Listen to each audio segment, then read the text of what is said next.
সকালের খিচুড়ির জন্য আমি চাল ধুয়ে নিয়েছি, পোলাওর চাল আর ডাল, দুই ধরনের ডাল নিয়েছি।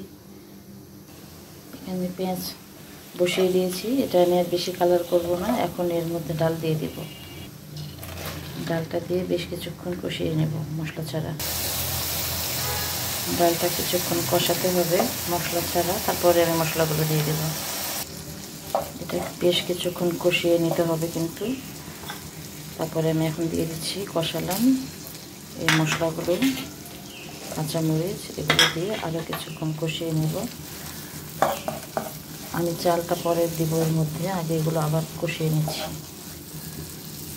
এখানে ইচ্ছা করলে অন্য সবজিও দেওয়া যায়, আমি আলু দিই। আজকে আলু দেব না, শুধু ডাল দিয়েই করব। যেহেতু কোনো সবজি নাই, যেহেতু ডালটা ভালো করে কষিয়ে নিতে হবে চাল ছাড়া, কারণ ডাল থেকে একটা অন্যরকম ফ্লেভার আসে। এই ফ্লেভার যেন না আসে, সেজন্য ডালটাকেই শুধু ভালো করে কষিয়ে নিচ্ছি। আমি এখানে শুধু দারচিনির গুঁড়া দেব, আর জিরা অথবা অন্য হলুদ, মরিচ এগুলো কোনো দেব না, কোনো কিছুই দেব না, কারণ কালার হবে না, এটা সাদা খিচুড়ি হবে। আমি আদা রসুন দিচ্ছি, আদা রসুনের পরিমাণ একটু বেশি দেব, যেহেতু এটা খিচুড়ি, পোলাও না, এই জন্য আদা রসুন বেশি দিলাম। এখানে অল্প কিছু পানি দিব, পানি দিয়ে ডালটা একটু কষিয়ে নেব, যেন ডাল থেকে কোনো রকম ফ্লেভার না আসে। একটু কিছুক্ষণ ঢেকে দিয়ে রাখি, ডালটা ভালোভাবে সিদ্ধ হয়ে আসুক। হয়ে গেছে এটা, এখন আমি চাল দিয়ে দেবো। খুব সুন্দর একটা ফ্লেভার বের হয়েছে। চালটা দিয়ে কিছুক্ষণ ভালো করে ভেজে নিতে হবে।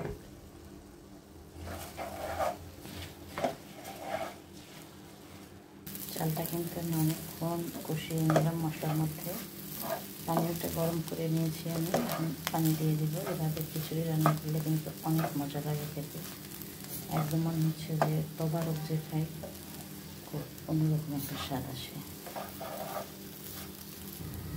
পানি দিয়ে দেব। আপনারা রান্না করলে আপনাদের চাল ডালের পরিমাণ বুঝে পানি দেবেন।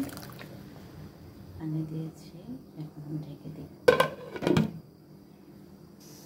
পাশের চুলায় মেয়ের জন্য নুডলস সিদ্ধ দিয়েছি, খেয়ে স্কুলে যাবে, নিজের তো পরীক্ষা চলছে।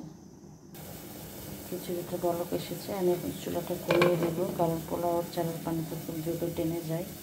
যেহেতু এখন ডাল দেওয়া আছে, একটু অল্প আছে, একটু কিছুক্ষণ হতে হবে।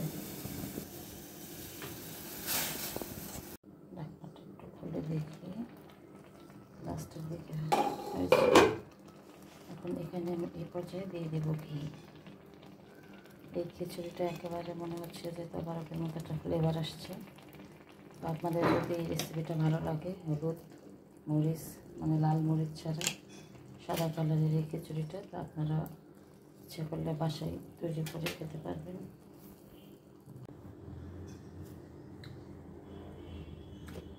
ঢাকনাটা একটু খুলে দিচ্ছি, খুলে দিয়ে একটু নেড়ে দিই, যেহেতু ঘি দিয়েছিলাম। একটা অনেক সুন্দর ফ্লেভার আসছে সকালের এই সাদা খিচুড়ি থেকে। হ্যাঁ বাবা, ওকে যাও, মা আসছি, গেট খুলে দেবো। তো আপনাদের যদি ভালো লাগে, আপনারা অবশ্যই হবে বাসায় সকালের নাস্তা হোক, দুপুরের খাবার হোক, রান্না করে খাওয়া যায়। আমি অবশ্যই যখনই রান্না করেছি, যারা খেয়েছে সবাই বলেছে যে খুব ভালো হয়েছে।